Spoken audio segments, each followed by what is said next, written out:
Hello and welcome to another episode of What's Next in Emergency Management with Michael Prasad. He is a certified emergency manager, which is a registered trademark of the International Association of Emergency Managers USA, and used with authorization. He is also the owner of both the Center for Emergency Management Intelligence Research and Barton Dunat Emergency Management Training and Consulting. This is Season 1, Episode 11. Our special guest is Andrew Boyarsky. Enjoy. Hi, folks, and welcome to the August 2026 episode of the podcast. July was quite busy for me with big events in the state of New Jersey. One of my areas of focus was PACE communications planning for the Red Cross here, related to that big soccer match. PACE is a 4-level deep consequence management plan itself, and we built out a plan to have a backup voice and data communications beyond our primary, that's the P in PACE, into alternate, then contingency, and finally emergency communications. We're now halfway through August, and August is National Emergency Management Awareness Month in the U.S. And at the CEMAR, we've been posting one free concept a day on our Substack. You can see the whole list of 31 days worth of material in one single index post, which I'll be including in the show notes. After a few commercial breaks, I'll highlight the published work from me through the personal work that I do, plus Barton Dunat's work, and the Center for Emergency Management Intelligence Research. But if it looks a little sparse, that's partially due to the event planning this year, so far. But it's also that I've been working on 3 longer book projects and 1 peer-reviewed journal article, which is in its 5th set of revisions from the reviewers. That piece is proving to be a challenge for me because it's in a peer-reviewed journal in an allied field to emergency management. I have to adjust my writing and citation style to theirs. The 3 book projects are a written sort of diary on the work I've been doing to collect and make accessible the collective research and publishing writers of my father, Dr. S. Benjamin Prasad. And I'm taking the web links I've been collecting for the past 2 years related to emergency management threats and hazards, Water, the book I wrote a couple years ago, and making a compendium addition to the prior work. Finally, I've started a 2nd book in the Elemental series for emergency management threats and hazards. This one is Fire. I have a co-author who's a fire chief on this one, and more to come in future episodes.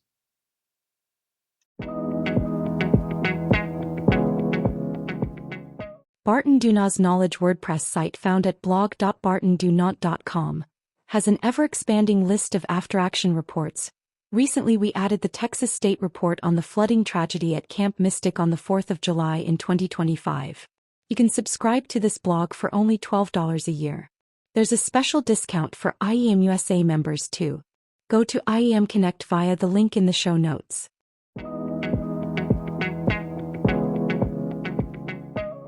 Hello.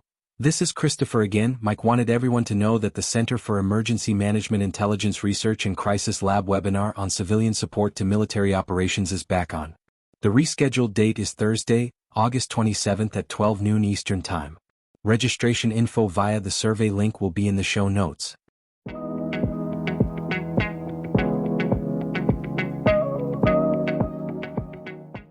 Hello, I am an AI-generated avatar, here to present Safer Rooms from Barton Dunat.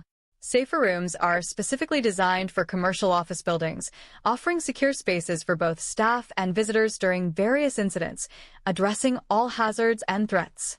These rooms can be either retrofitted into existing office spaces or purposefully constructed in new developments. To discover more about Safer Rooms, visit bartondunat.com/safer-rooms.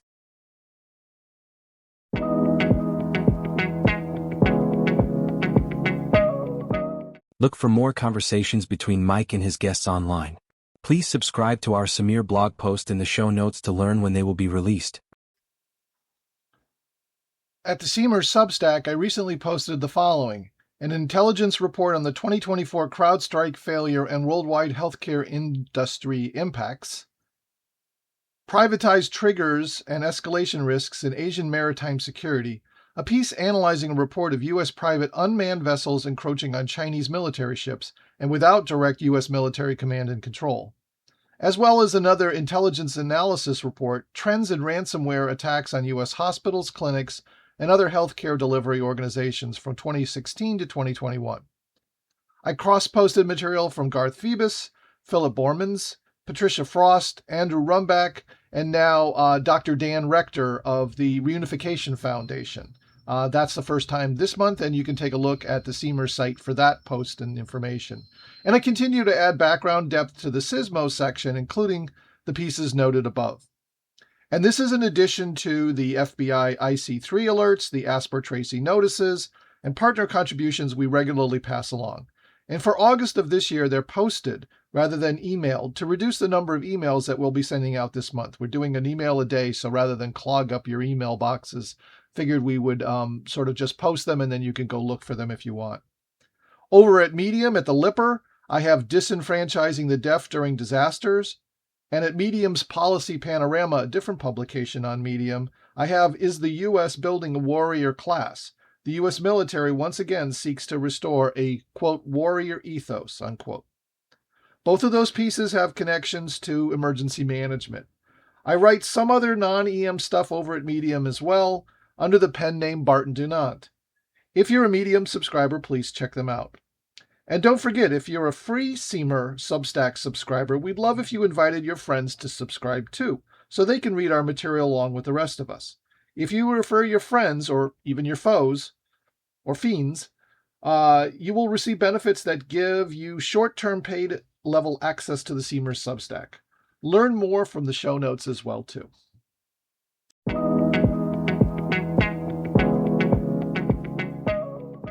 We welcome back Andrew Boyarsky of Pinnacle Performance Management to our podcast. You can hear Andrew's prior episode in Season 1, Episode 4. So I want to say welcome back to Andrew Boyarsky to our What's Next episodes. And start off with the usual first question, which is, what have you been doing last 3 months or so in advocacy, research, and writing? In your case, presenting, I believe, as well, too, in emergency management. Hey, looking back over the past 3 months, my primary focus has been advancing our emergency management training methodologies and exploring new delivery methods and new ideas and new practices. And this is great because we're currently in August. It's National Emergency Management Awareness Month. I started off this last quarter speaking to my colleague, Ellen Lurie, about logistics and operations and how critical that is to support emergency response. She gave us a really great glimpse into how to support wildland firefighting crews. And then the next podcast that I did was with Justin Cates, who came out with a great article and actually gave a great presentation on the four walls closing in on emergency management professionals. It's a great listen. Very interesting about the advent of AI and how that's impacting the emergency management practice. I had a great conversation with my friend and longtime colleague, Dr. Charles Jennings, where we dissected the sweeping new FEMA reforms, what that entails for the emergency management field. And then more recently, released a podcast, the chance to speak to Dr. Eric Sailors, who is a fire chief out in California. I worked with the Sacramento Fire Department for a number of years, and his thesis that he wrote was called Quantifying a Negative. So we talked about how to quantify the work that we do when, quite honestly, nothing happens, and what that, let's say, prevention, that ounce of prevention worth a pound of cure actually is. During all of that, I ran 3 webinars over the past number of months. The first one was Using Tech Without the Headache, where we talked about how to use rolling wave, critical chain logic, and milestone scheduling to really do away with some of the nuts and bolts and getting into a lot of the fancy sort of scheduling software, breaking it down to the essentials. In the next podcast that I did, folks had a chance to do a virtual visit inside the workshop at Project Management for Emergency Managers, where we talked about how to take emergency management work and turn it into executable projects, how to draft, organize, and check the work that we do. And then at the same time to put in some governance controls in there, but basically how to use AI in an ethical and expeditious way to get our work done. And we closed off this series at the end of July with moving from after action amnesia to closing capability gaps, where we talked about how to take lessons learned and to really implement them by using, again, some methods and tools to make that effective. And with all of these, folks got a workbook to walk away with. The reception has been really positive from the folks who attended. And I think the bottom line here is that practical discipline beats complexity and owned actions beat published reports. And that's really what it comes down to. Thanks, Andrew. Those podcast episodes sound really neat. I'm going to take a listen, and I'm going to put in a link in the show notes to your podcast as well, too. So on to the second question, of course, which is what are you doing next in the emergency management field in terms of future presentations, additional research, writing, and advocacy? What are we planning for the next 3 months? Quite literally, as I'm recording this tomorrow, I'm leaving for the IAEM Region 9 Symposium, where I'll be delivering the Project Management for Emergency Managers 2-day Foundations Workshop, which I'm excited to do. It's a full house. I'm excited to be in Honolulu, Hawaii for that. And I'll also be delivering some additional workshops coming up. So I have a workshop coming up starting online. So it's the first time I'm delivering this online. Oh, I've taught online for many years. So starting September 18th through October 10th, 4 Saturdays, 3-hour commitment on each Saturday. So a total of 12 contact hours. That's the total for that 2 days, equivalent of 2 days. And it'll be great. Hands-on, same sort of thing that we teach in the classroom, you'll be getting online. We already have some participants that are signed up for that. I'm also delivering a 1-day boot camp at the National IAEM Conference in Long Beach coming up in early November. November 7th, I think, is that date. So please take a look for all of those sessions. You can go to www.pm4em.com to get more information. And another thing that I've been working on, so I'll talk about what we were finishing. So one of the things I was working on is an emergency game with Dr. Arthur Simental, who is the head of disaster gaming. Some of you may know him. He's quite active in this field. He's doing incredible work.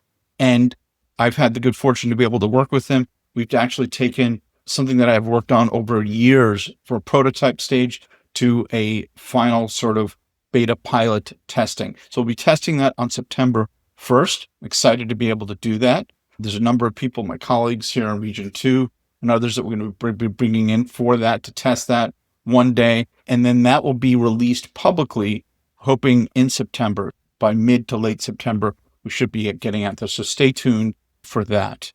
That's all. Wrap things up. Oh, one last thing here is I'm going to be speaking at the Keystone Emergency Management Association. That's Pennsylvania.